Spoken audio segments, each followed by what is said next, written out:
السيارة أسمع ولا صوت ذي بيعوي. والله إني طار النوم من عيني، الساعة يمكنها قبل 2 بشوي الليل. خفت خوف ما يعلم فيه إلا رب العالمين. يوم خدت لي ما يقارب نص ساعة ولا والله السيارة تهتز. جاء قرب وطمر على الصندوق، هم من رقع على التنده، هم من نزل على الكبوت، ومن سعة الوجه تبول على الكبوت على قزازة السيارة. أنا مع الخوف ما عاد أدري شو أسوي، مع خلاص. السلام عليكم، حياكم الله، يا هلا والله، مرحبا، مسا مصبحهم بالخير وقت بيشاهدون. اللهم صل وسلم على نبينا محمد وعلى آله وصحبه أجمعين. يلا حياهم. هذا رجال يقال له الله يذكره بالخير، يسمونه أبو داحم. أبو داحم رد أبو داحم، هات أبو داحم. أبو داحم هذا يقول السالفة ذي والله ما علمت فيها أحد ولا سولفت بها لأحد إلى يومنا هذا، أرسلتها لك فقط. يعني هذه من يقول الأسرار اللي ما علمت بها أحد، سبحان الله. يقول يوم تخرجت من الثانوية وكنت متأخر بعد، يعني شكل راس بالله كم سنة، وكنت عارف ان وجهي ما هو بوجه يعني تكميل دراسة، فخلاص يعني قلت لأبوي والله يا أبوي أنا بدور لي وظيفة منه ولا منه. قدمت يمين قدمت يسار ما حصل لي. في هذا الوقت يقول أبوي شرى لي ونيت، ونيت غمارة ديدسن، موديله تقريبا 85 وفيها.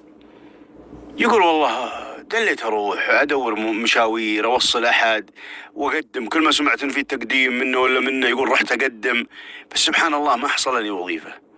طبعا في هذاك الوقت وفي ذاك العمر صرت يعني راعي كشتات وراعي روحات وراعي جيات، وتعرف يعني وقت ايام الدراسة الناس مو فاضيين لك يكشتون معك، وانا فيني فقرة توي طالع وسيارة وكذا، ودي اكشت في البر 24 ساعة، خاصة اننا يعني اقرب للبداوة. عندنا ابوي عنده غنم ومتعودين نطلع للبر ونروح ونجي وما يحتاج يعني، فخبرتي في البر يعني كثيرة وكبيرة. امي انسانة حبيبة، تعرف جيرانها وجاراتها ويسيرون عليها وتسير عليهم، ولا هي براعة يعني هادية راكدة. عندي 8 اخوان و5 خوات. انا ثالث واحد ترتيبي في العائلة. عائلتنا متلخبطة، يعني لا يمكن ان نجتمع كلنا سوا على وجبة. تلقى غايب 3 4 2 1، لا بد انه يكون في غياب في الوجبة. يعني الحمد لله فينا خير وبركة. اللي يتوظف واللي يدرس واللي يعني يدرس ويشتغل يمين ويسار. حالة ابوي المادية يعني الحمد لله زينة ومشي الحال. السالفة ذي لها تقريبا 24-23 سنة، يعني قبل عام 2000. يقول مثل ما قلت لكم، يقول أصبحت مغير طارد في هالبران، وحسيت نفسي أني أعرف كل شيء في البر، وأني شقردي، وأني ما يردني شيء أبد في هالبر. كان هالموتر هذا اللي معي يقول مجهزه ومزبطه وحاطه فيه عزبة طبخ وعزبة البر، وكان فيه توانكي كانوا يحطونها أول، التوانكي اللي في السيارة في الونيت، وكنت معبي التوانكي موية ومحملا عزبتي. أي وقت تقول لي مشينا مشينا.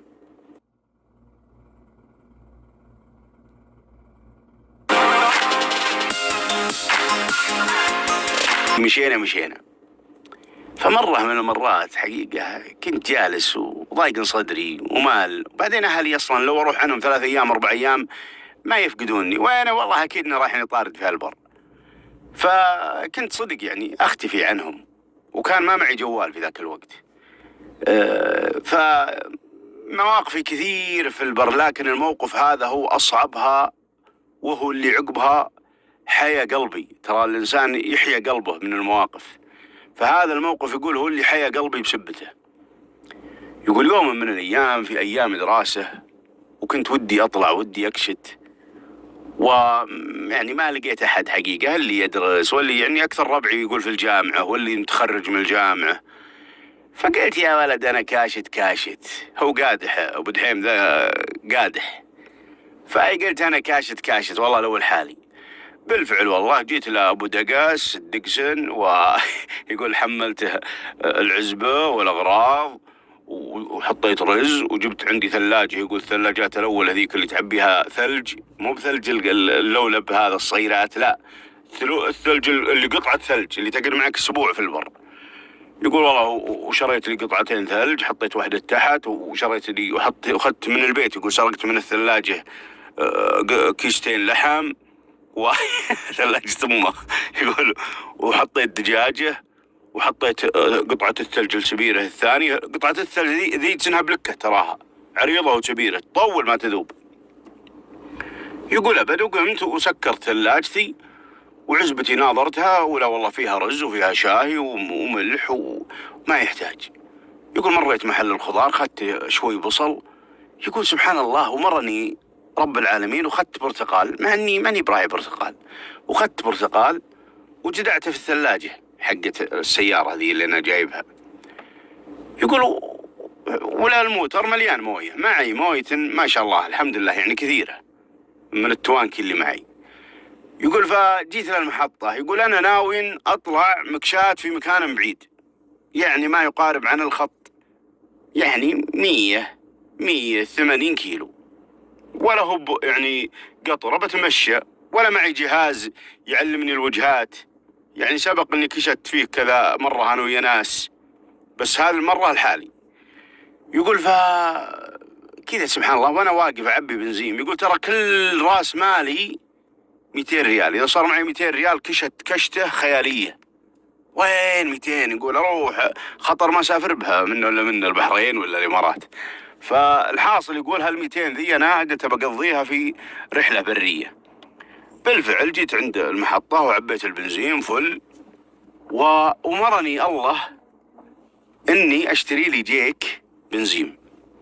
قلت والله ما تدري انت بتدخل وبتبعد، ما تدري شو ظروف الحياة في ذاك، ولا تدري شو وانت لحالك، ورا ما تاخذ لك بنزين اضافي، جيك تعبيه بنزين وتخليه معك في السيارة. وبالفعل قمت وخدت الحمد لله شريت هذا الجيك وقلت فلفله بنزين وحملته في الصندوق مع العزبة. يقول سيارتي في ذاك الوقت كان معي في خلف المرتبة كان معي ساكتون، تعرفون ساكتون هوائية ما هي بشيء يعني يصيدون بها الطيور الصغيرة وكذا. فيقول كان فيه معي ساكتون هوائية تحت المرتبة، وفيه رصاص في الدرج وكذا، رصاص ستم صغيرات ذولي. بالفعل والله طلعت مشيت وجيت والله في آخر الخط وهذا نهاية المزفلت، وطلعت ومشيت بديت أبدأ في البر وكنت أتمشى. يعني لك إنك تتخيل إني قاعد أستعد يقول من الظهر أو من قبل الظهر يعني، ومسكت الخط لين جيت وصلت نهاية الخط تقريبا العصر وحولها. فنهاية خبري في المزفلت العصرية، الدليل يقول إني وقفت وصليت العصر وطبيت الرادمية هذه. دخلت في الرادمية يقول ومشيت وموسع نص صدر وتلفت يمين وجايز اللي الجو، مع ان الجو مو بزين بس سبحان الله شيء في النفس. يقول والله وامشي وادخل في هالبران والف يمين والف يسار واتمشى واشوف لي بدو اللي معه غنم واللي معه بعارين. اول ما طلعت يقول كل ما ابعدت كل ما بدأوا الناس يخفون، ما عاد اشوف راعين حلال. يقول لاني تقريبا وصلت لي حول 35 كيلو، قطعت 35 كيلو. يقول انا اناظر العداد.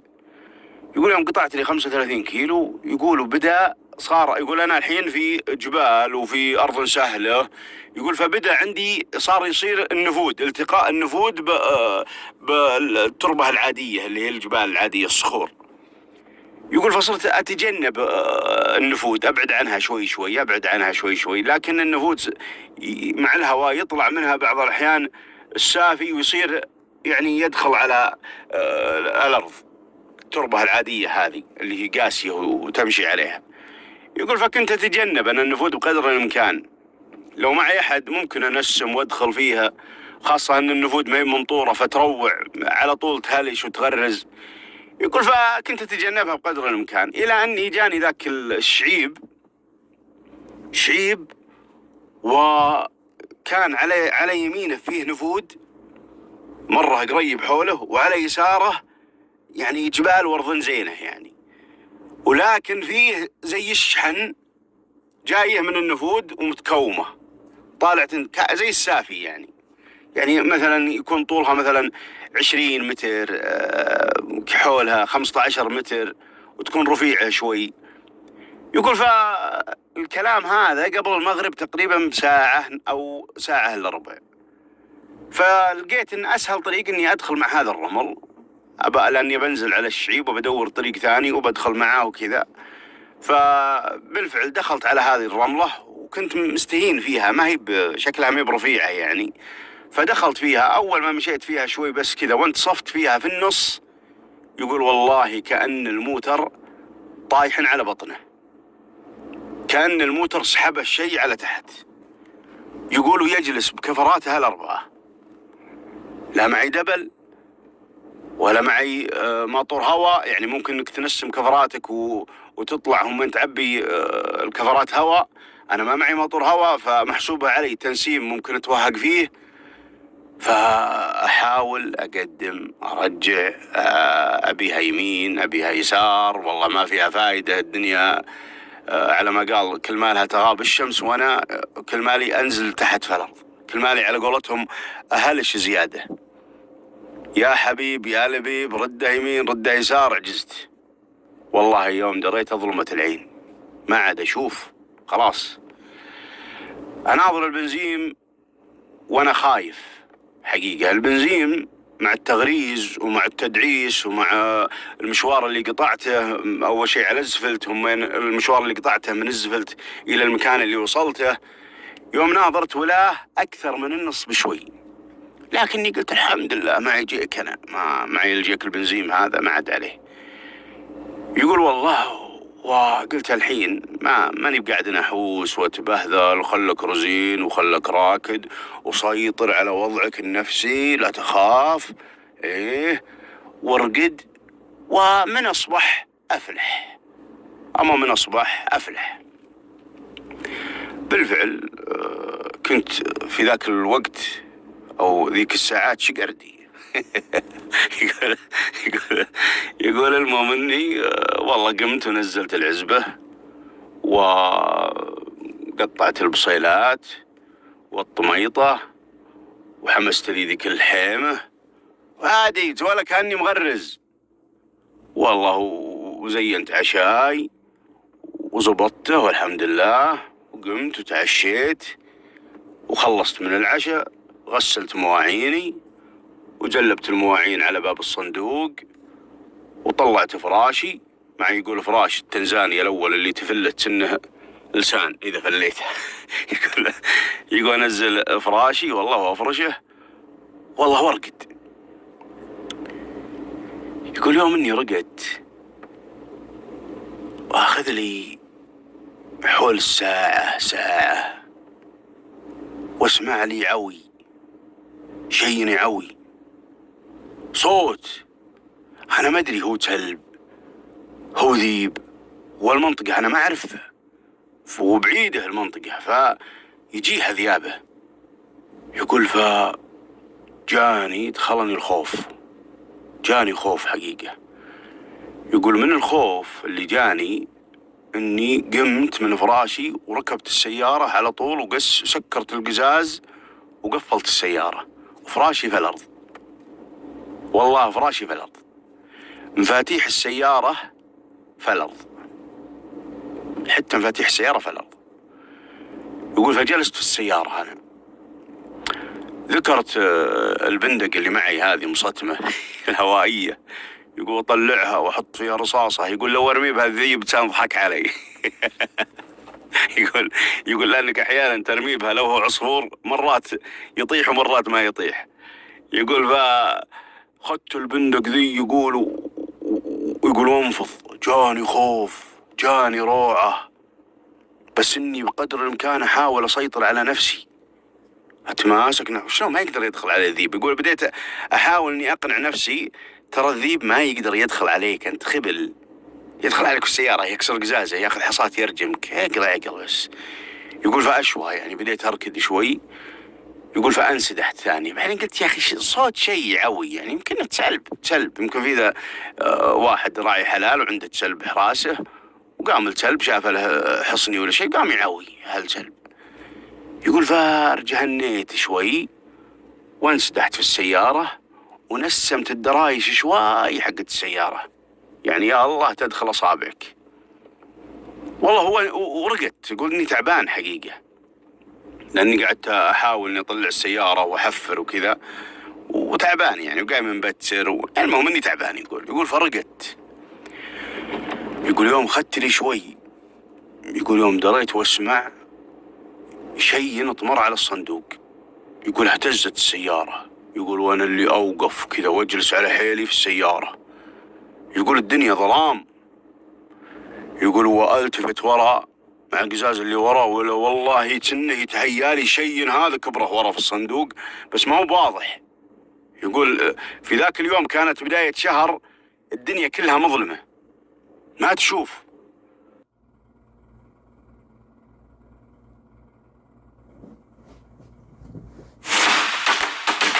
كانت بداية شهر الدنيا كلها مظلمة ما تشوف.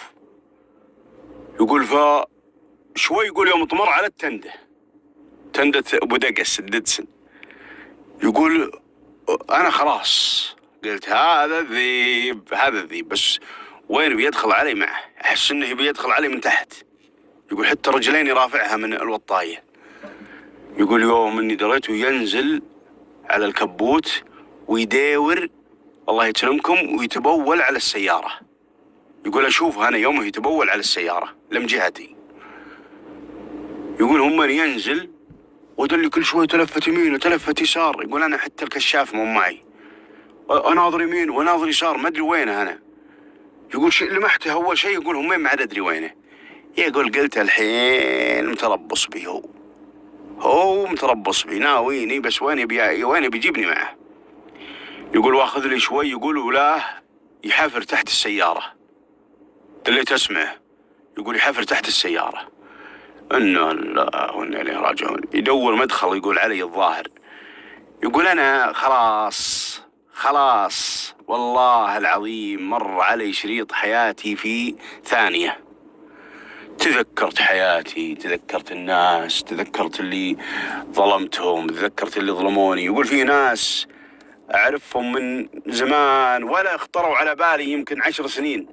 يقول اخطروا على بالي ذولي، اخطر على بالي أشياء سبحان الله. شريط حياتي مر علي في ثواني. جاني خوف. يقول دليت اتذكر امي يا وليدي لا تروح لحالك للبر. يقول قعدت اتذكر كلامها. دليت اتذكر كلام ابوي اذا قال لي الحين هذا انتم 8 ولا فيكم بركه ما حد يخاويني الا الغنم. يقول قلت ليتني رايح مع ابوي للغنم ولا شيء ومفتك من وش اللي جابني انا هنا، وش اللي خلاني، وش اللي. يقول فاصبحت يعني اتوجد واتحسر وانا متضايق بس خلاص. يقول والله العظيم اني اتخيل الذيب ياكل فيني كذا، انه مدخل خشته بين ضلوعي وياكل في كبدي. يقول خلاص وصلت هذه المرحلة انا. يقول المهم والله ان الليل ذاك الليل يا طوله يقول لين طلعت الشمس والله كأن سنوات، والساعة كانت ما تتحرك. اني منتظر لي ساعتين وناظر ولا الساعة ما مشت الا دقيقة. الوقت تقلت انه وقف الوقت. يقول المهم انه بدأ يطلع النور شوي وبدأ يطلع يبين السفر زين، وتلفت ادور الذيب ما لقيته. هلتفت يمين هلتفت يسار والله ما في ذيب. قلت تحت السيارة يحتريني انزل، ومن يوم ما انزل يبي يلقطني مع رجلي. لا ما خلك بس خلك في السيارة لا تحرك. مرة ماني متحرك وانا بنازل ولا علي من شيء. يقول والله واجلس في السيارة ولا تحركت، وتطلع الشمس وتجي الساعة تقريبا 7 وانا والله ما نزلت من السيارة. يقول وافتح الدريشة شوي والتفت، وافتح الدريشة الثانية والتفت، وويج منه وجي. يقول هو حافرن لم جهة اليمين جهة الراكب. يقول قلت خلبه أويج مع جهة السواق. يقول وافتح الباب شوي شوي وأتحرى. يقول اللي يهز السيارة أقول كانت تحتها لعله يطلع ولا يتفاعل. يقول المهم اني يوم اني شوي شوي دليت أويج من تحت. يقول ما شفت شيء. يقول ارتحت تأكدت قلت يمكن انه متوزي ورا الكفر. يقول والله الحمد لله مو فيه الله ياخذه. يقول والله وانزل وناظر واشوف اثره يوم انه يجي واشوف اثره يوم انه راح. الحين انا تأكدت انه راح بس قلت لياه متربصن بي يمين ولا يسار قاعد يعني الحين حولي ويناظرني يحتريني انزل. الله يقول يدي على قلبي عموما شيء يقول خوف وروعه شيء ما اقدر اوصفه حقيقه. يقول يوم اني نزلت وارجع النيت يقول وجهي ولا والله جاي لما الثلاجه يقول ومشمشمها بين عليه عضها بس ما فكها اما فيها لحم. يقول عضها يقول وحايس داير على السيارة. يقول ظاهر انه داير على السيارة يجي حول 50 دورة. يقول اسمني بسمعه ما رمل يدور يقول ما سمعته. وحافر تحت الموتر له حفرة يقول كأنه معاوني يبيني اطلع السيارة. يقول الحاصل اني والله قمت نزلت وجمعت لي حطب وقربته عند السيارة. هم قمت وخدت هالبندق ذي اللي ما تصيد عصفور وخدتها معي وعبيتها رصاصة ورحت رقيت فوق الجبل. أبى أشوف أنا. يقول الآن أنا لو أشوف لي راعي حلال اللي هو حتى لو كان بعيد بروح لمه بصر السيارة بكيفه بروح لهذا أيا كان أبي أحد بس. يقول والله وارقع على ذاك الجبل وأبحر يمين أبحر يسار والله ما حولي أحد. أبي راعي نياق راعي حلال والله ما حولي أحد نبد مرة. واروح مع الجهة الثانية للجبل وتلفت يمين وتلفت يسار والله ما شفت أحد مرة ما شفت أحد نبد. ويقولوا هذا الجبل هو أقرب جبل وجبل هو رفيع شوي يعني وأنا خايف ما ودي أبعد عن سيارتي ودي أصير حولها لو جاء أحد ولا شيء شاف سيارتي يبي يجي لمي. وفي نفس الوقت خايف اني لو مشيت وانقطعت وجاني الليل بتلقاني ذيابه مرة ما اقل شيء السيارة ادخل فيها واصك على عمري وزيادة على كذا السيارة فيها مويه وفيها اكل وفيها يعني ما علي ان شاء الله اموري طيبة فيها من جهة الاكل. يقول الحاصل والله واقوم اعود للسيارة واجمع حطب واجمعه عند السيارة. يقول واجلس وصليت يقول وارجع النيت. يقول وقمت والله زينت لي بعد شيء ناكله. يقول والحمد لله معي مويه والمويه حتى المويه يقول باردة من الثلج كل ما ذاب يقول فتحت الثلاجة وغرفت منه. يقول موية على كيفك باردة. يقول وجلست كل شوي أطمر فوق الجبل أناظر أبد كل ما أخذت لي ساعة وحولها طمرت فوق الجبل قعدت أناظر غدي أحد منا ولا منا جاي. يقول والله وعود لين جا الليل. عاد جا الليل بدت معركتي أنا وياه الذيب. يقول أنا خلاص أتحرى له الذيب. يوم جاء حول ما تغيب الشمس وأنا أشب نار في الحطب اللي أنا مجمعه وأزود الحطب. يقول ما أخذ له يجي حول 3 ساعات يقولوا له رماد ما عدهناش. يقول حاصل إني رقدت. هذا الآن اليوم الثاني. يقول وأرقد وأنا يدي على قلبي لو أسمع صوت نملة تمشي يقول في الزيت أحسب إنه الذيب جاء. لكن سبحان الله ما عاد جاني الذيب ما عاد جاء عقب هذيك ما عاد جاني. قلت زين إن شاء الله. هذا اليوم الثاني يقول ما جاني. قلت الحمد لله إن شاء الله أن لها في غيري الله لا يعيده. يقول لكن يوم إني رقدت يقول يوم درت واسمع صراخ كذا صراخ. يقول وأقوم مفزوع قلت ها يا حليل الذيب أكيد إن هذا جن. كل شوي صراخ. يقول يوم إني أخذت لي يجي حول الساعة كذا يقولوا شوي يقول أرجع النيت قلت بس هذا حصني اللي هو الثعلب. ترى الثعلب يصرخ صرخة كأنه واحد إني يصوت لك. يقول قلت الله يقلع هذا أكيد إنه حصني ثعلب. يقول بالفعل صار ثعلب، صراخ ثعلب. يقول والله وكذلك البومة تراها تصرخ، بس يقول الظاهر ان الثعلب هو اللي صارخ ذاك اليوم. يقول المهم انه جاء الصبح وقعد تويج، يقول واشوف في اثر عند السيارة. يقول شوي وويد تحت السيارة، ما انزل لين اصير متأكد ان ما في احد. وويد تحت السيارة ولا ما في احد، ما فيه شيء، الذيب ما هو فيه. يقول وانزل ولا والله ابا حسين الخبيث جاي للسيارة. يقول انا نمت طبعا، صح اني انام واقوم، لكن اثر الحصني جاي للسيارة وداير على الموتر كله وراقن على السيارة ونازل، وانا ما دريت عنه والله. نايم وخفيف الحصني، مو مثل الذيب اذا رقع على الموتر يهزه.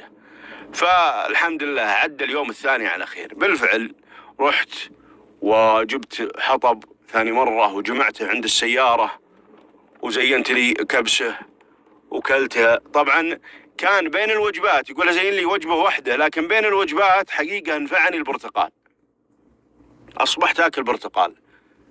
ما أدري وش خلاني سبحان الله أشتريه، لكنه انفعني يقول. فدليت أكل لي برتقال من هالبرتقال وانفعني حقيقة، نفعت أمي بسهلة.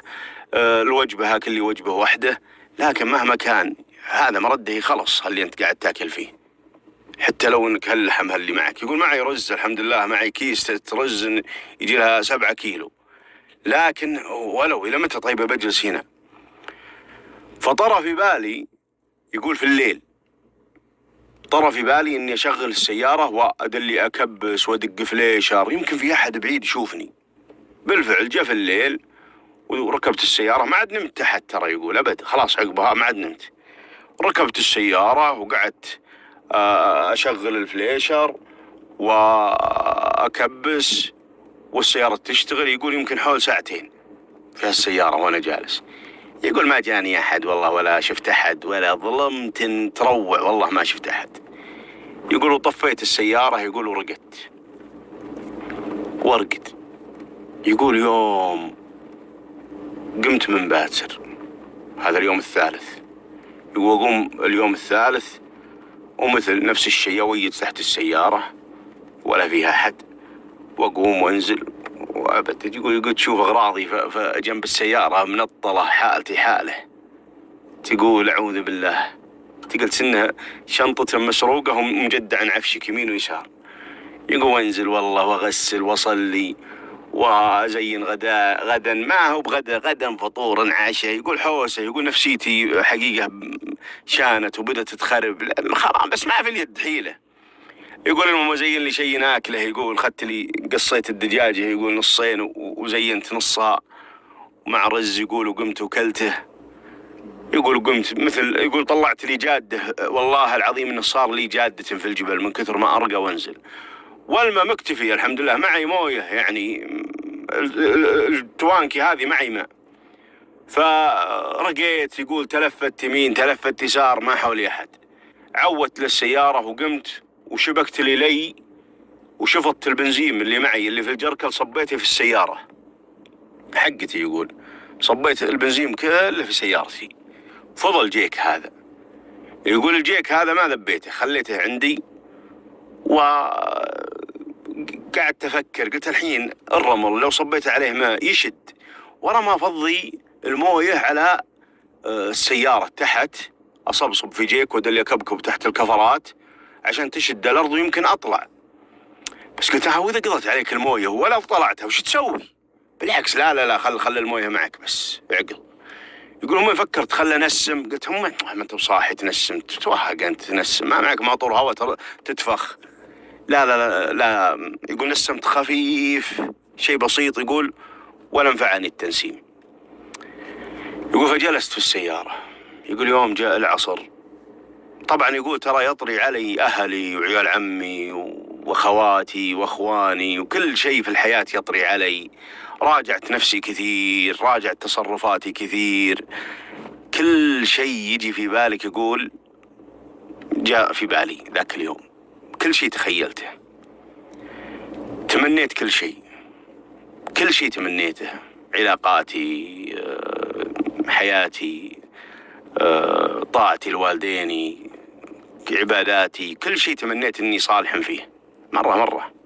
يقول أصبحت أهوجس وشلون إذا جو الناس ولقوني ميت، هل بيلقوني ماكول ولا ميت ولا وش الوضع؟ متى بيلقوني؟ يقول مرة يقول يلعب عليك الشيطان في ذاك الوقت لعب أعوذ بالله. يقول الحاصل إني يوم إنه جاء العصر يقولوا لا مزين شاهي وجالسة قهوة، يقول اللي يشوفني يقول ذا كاشت، ما كأني يعني حالتي حاله. يقول لكن الصدق في قلبي ما يعلم بالله رب العالمين. يقول ما والله وزين شاهي وقعدت قهوة وناظر في السيارة وأفكر وش أسوي الحين أنا في اليوم الرابع. يقول قلت يا ولد تدري شلون أنا باكر أبا أول الصبح كذا أبا أفك الاستبنة حقت السيارة وأبشب فيها، بشب فيها في النهار يبين دخان الكفر في البر مرة. تخيل الحين أنت تشوف الدخان تحسبه قريب وإذا رحت لمه لا بعيد مرة. يقول بالفعل والله خطط على هالشيء، غسلت معيناتي حتى تغسيلي تغسيل مرتبو يعني شيء بسيط بس أوفر الماء يعني. غسلت معيناتي وجلبتهن معجاني. يقول الحمد لله وتعودت على الحصني والذيب معجاني الصدق عقبها. والحصني تعودت عليه قبله يصايح. يقول والله ورقت أجمع حطب وشب فيه ورقت نمت. أول ما قمت من النوم تلفت، لازم كل ما قمت من النوم تلفت وناظر تحت السيارة. أول ما قمت من النوم ما تأكدت ما حولي ذيب ولا شيء، ونزلت وصليت انطلقت للجبل، أتلفت يمين أتلفت يسار ما في أحد. عودت للسيارة وأفطرت، أكلت لي برتقال وجيت لم الكفر. يقول أنا عجل على الكفر الحين، أبى أطلع الكفر أبى أشب فيه في نهار. بالفعل والله قمت وطلعت وحفرت. يقول أنا كنت أعتقد الموضوع سهل لكني تمنيت أن الذيب حافر مع وراء عشان يهون علي. يقول أعوذ بالله يا الله إني قدرت أطلع الكفر من تحت لأنه الموتر طايح مرة وجلست أحفر. يا الله إني قدرت بس أنزل الكفر وأسحبه من تحت. طلعت رميل. يقول بالفعل طلعت الكفر ولاني تعبان هالكان رايح فيها عقب تطليعة هالكفر. يوم طلعته والله وأقوم وأخذ معي حبل وأدربي الكفر أدربيه.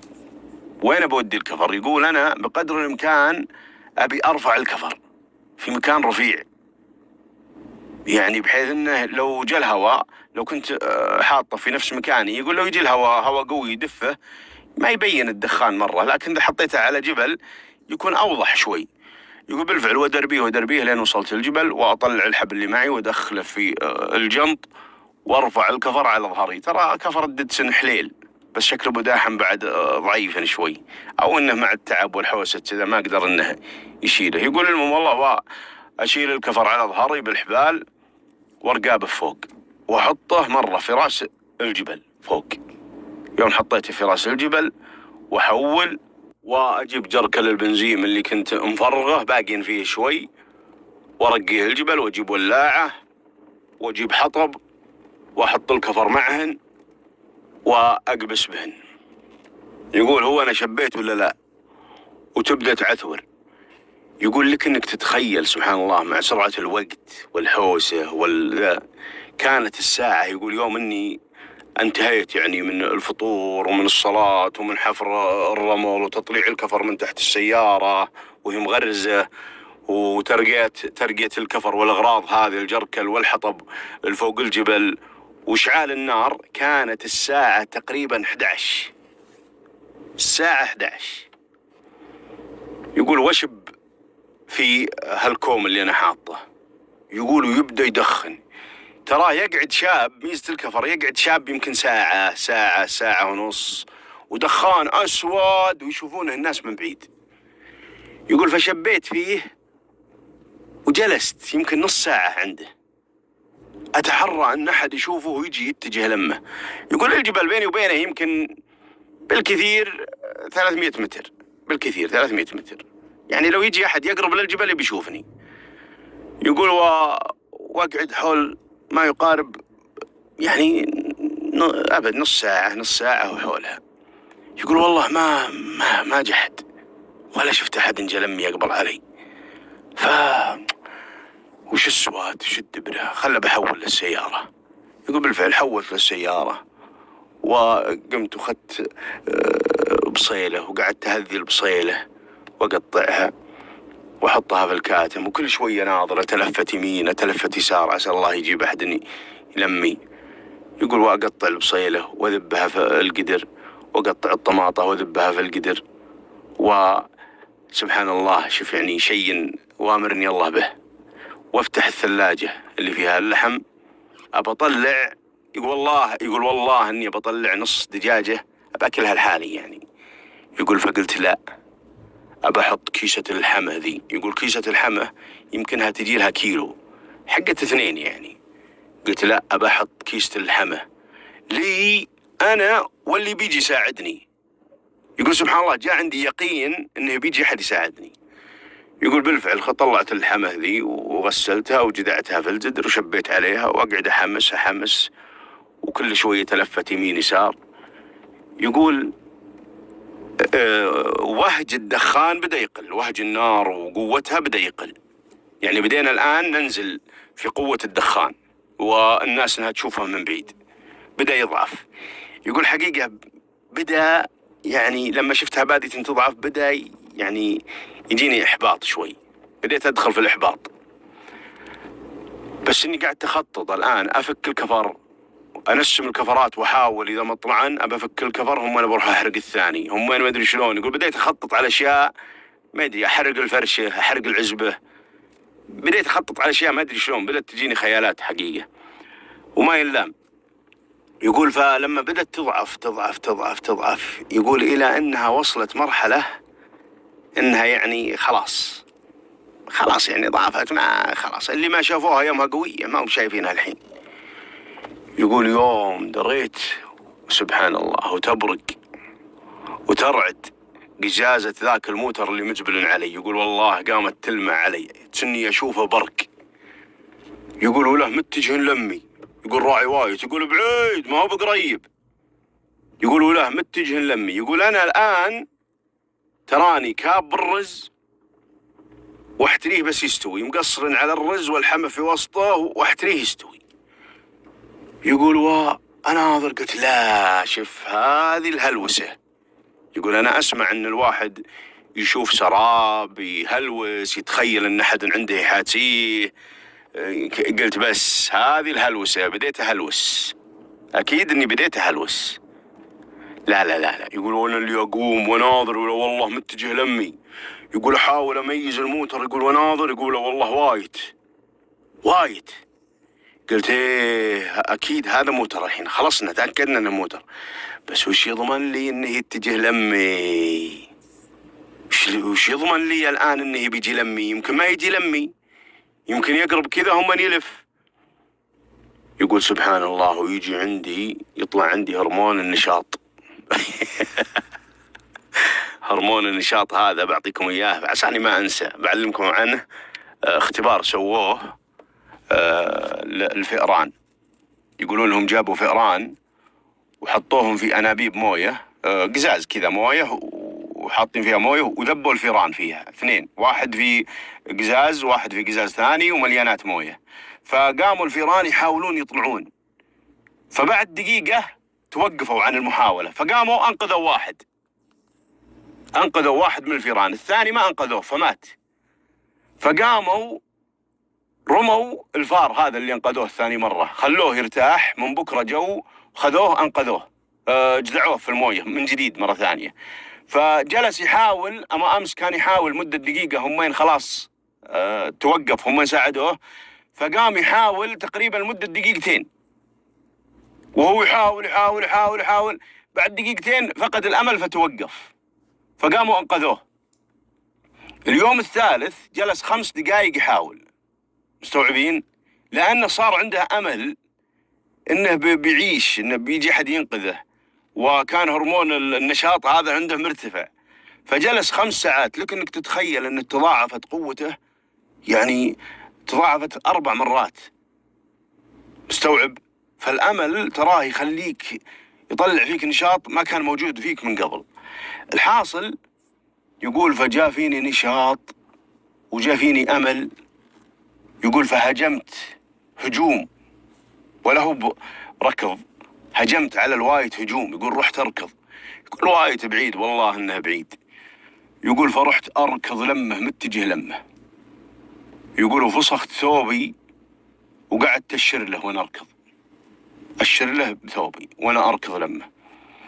يقول ودي انك تشوف سعادتي يوم انه كبس لي بالنور، يعني زي اللي يعطيني اشاره اني تراي شايفك. يقول طحت على الارض وسجدت، خلاص ما عاد ادري وين انا فيه. يقول فسجدت، نزلت على الارض وسجدت سجود شكر لله. يقول وقمت قبل ما يصلني. يقول فقمت ولبست ثوبي وسويت نفسي ثقيل ورزين، وجاء اقبل علي الوايت. يقول ولا الشايب، شايب رجال كبير. يقول ووقف عندي. يقول وانا اللي اجي لمه واقرب عنده وارقع عليه في الوايت واسلم عليه واحب خشمه، يا هلا يا مرحبا سلامات. قلت والله ابد والله مغرزن في ذا. قال لي اركب اركب. يقول عادي، يقول الوضع، يقول انا الان تحولت الى شخص عادي كاني مغرز لي 10 دقائق. يقول فجاء معي هو، مشينا انا وياه بالوايت لين وصلنا السياره. فلما وصلنا السياره ونزلنا قلت له انا طالبك. قال وشو؟ قلت خلنا نتغدى. قال وشو؟ يقول انا خلاص الان انا ما يهمني الموتر، جعله ما يطلع، جعل ابي ارجع لاهلي بس. قلت له خلنا نتغدى. قال ها وش؟ قلت تكفى والله العلي العظيم اني زايد لك، ها اقسم بالله اني وانا ما بعد دريت انك بتجيني اني حاط حاسب من حسابك. قال ما ادري شو. يقول وانا اللي امسكه والزم عليه. يقول والله وبالفعل والله ونغسل ونجلس انا وياه وانت بالغداء ونتغدى ونسولف. وبدا عاد ينشدني وينك جاي منه وينك رايح وسواليف انا وياه، الى يعني اخذنا لنا يمكن ما يقارب يمكن نص ساعه انا وياه نسولف. فبعد ما ريحنا قال لي وش رايك لو اروح حوش البعارين، عنده بعارين هو، انا موتري موقفه في ذاك جيب فيه حبل وفيه ماطور هواء، اروح اجيبه واجي وما اسحبك ولا تنسم وانت بفخ كفراتك ولا. قلت لا لا لا لا لا لا لا لا, لا. خل يقول انا ما صدقت اني اصيده، اخاف يروح ولا عاد القاه. قلت لا لا لا لا لا، نحاول في الموتر، واذا ما طلع رحت انا وياك وجبنا موترك، رحنا بالوايت وجبنا الجيب.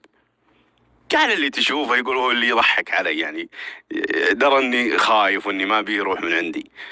فبالفعل الان انا العب في الساعه على قولتهم.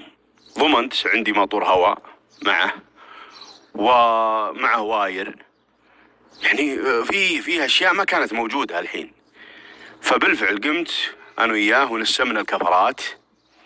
وقال هذه الجيوك هذه فيها مويه، التوانكي اللي معك توانكي السياره فيها مويه. قلت اي والله فيها مويه. قال فرغها. قلت الحين افرغها معنا وايت ماء. بالفعل قمت وفرغتها، صبيتها على الرمل اللي الموتر ناشم فيه ونسمنا الكفرات. ركب الشايب قال عن اذنك، وركب في موتري يسوق. شغل السيارة وتخيل لك انك تتخيل الان يعني الدواعم كثيرة، النفسية والحسية. الحسية اننا نسمنا الكفرات وصبينا على الرمل مويه.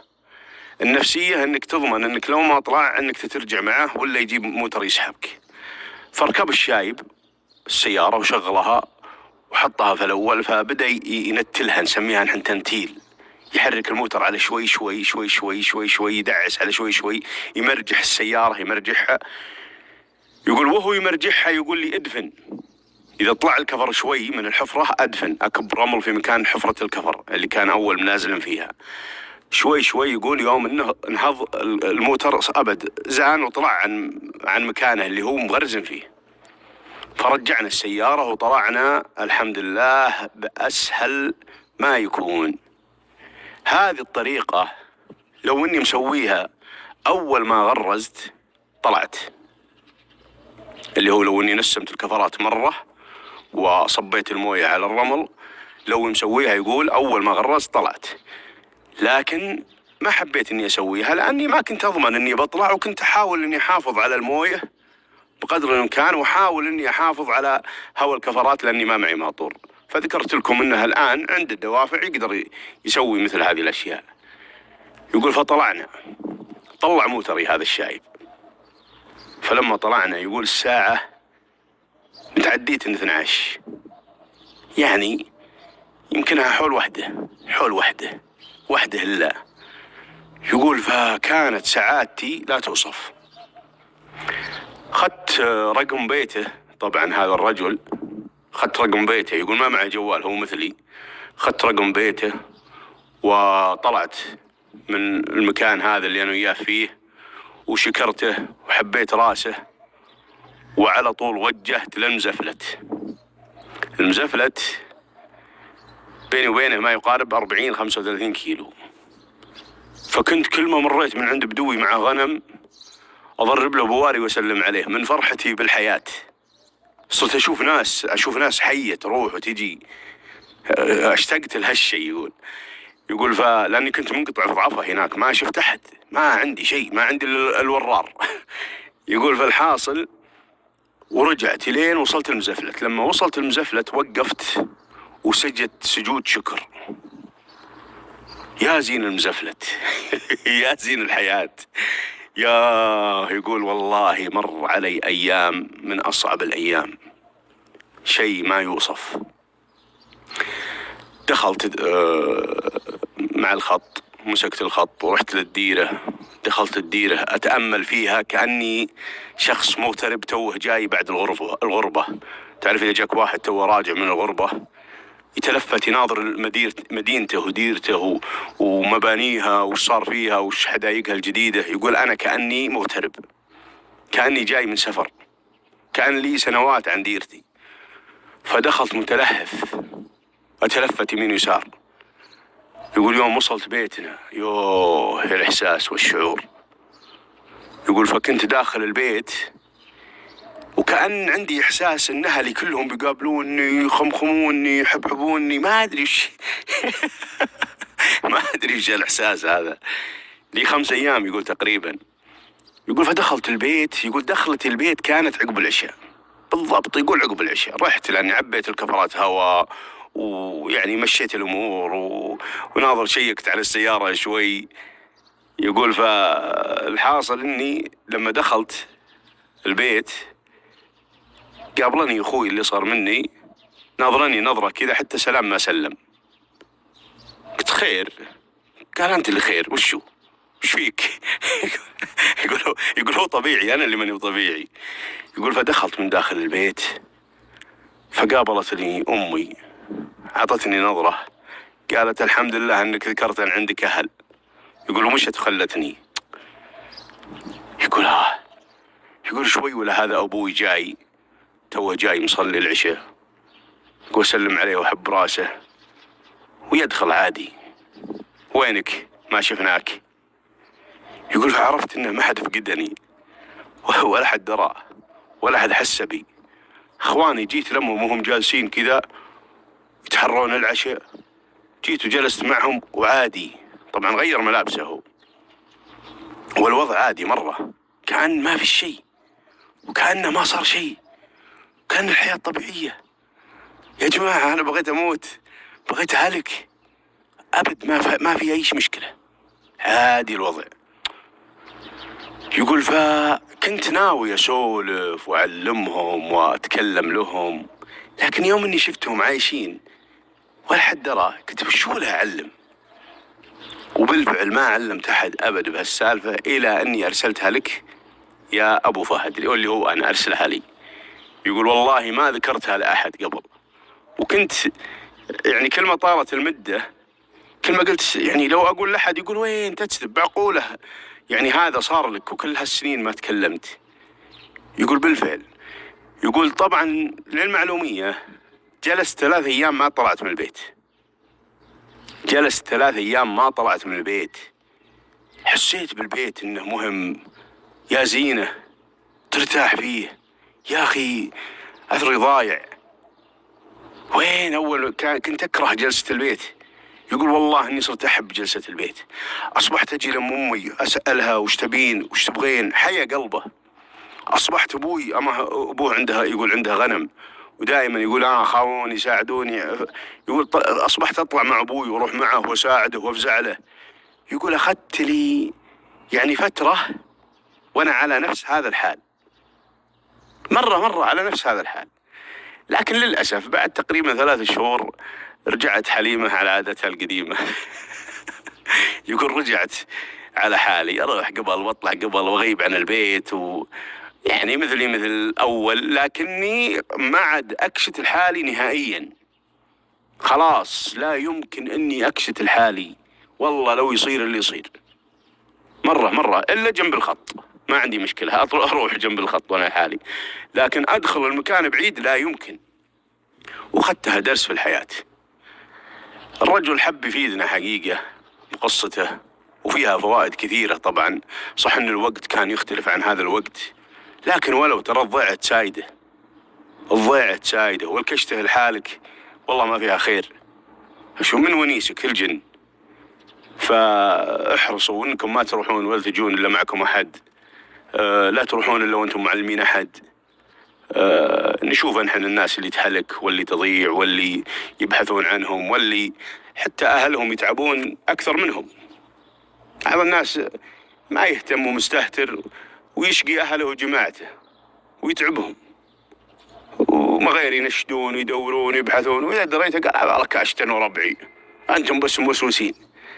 فعلى ما قال احرصوا على انفسكم. اذا كنت ما تخاف على عمرك ترى في ناس تخاف عليك وتهتم لك ولا تتمنى لك الا كل الخير.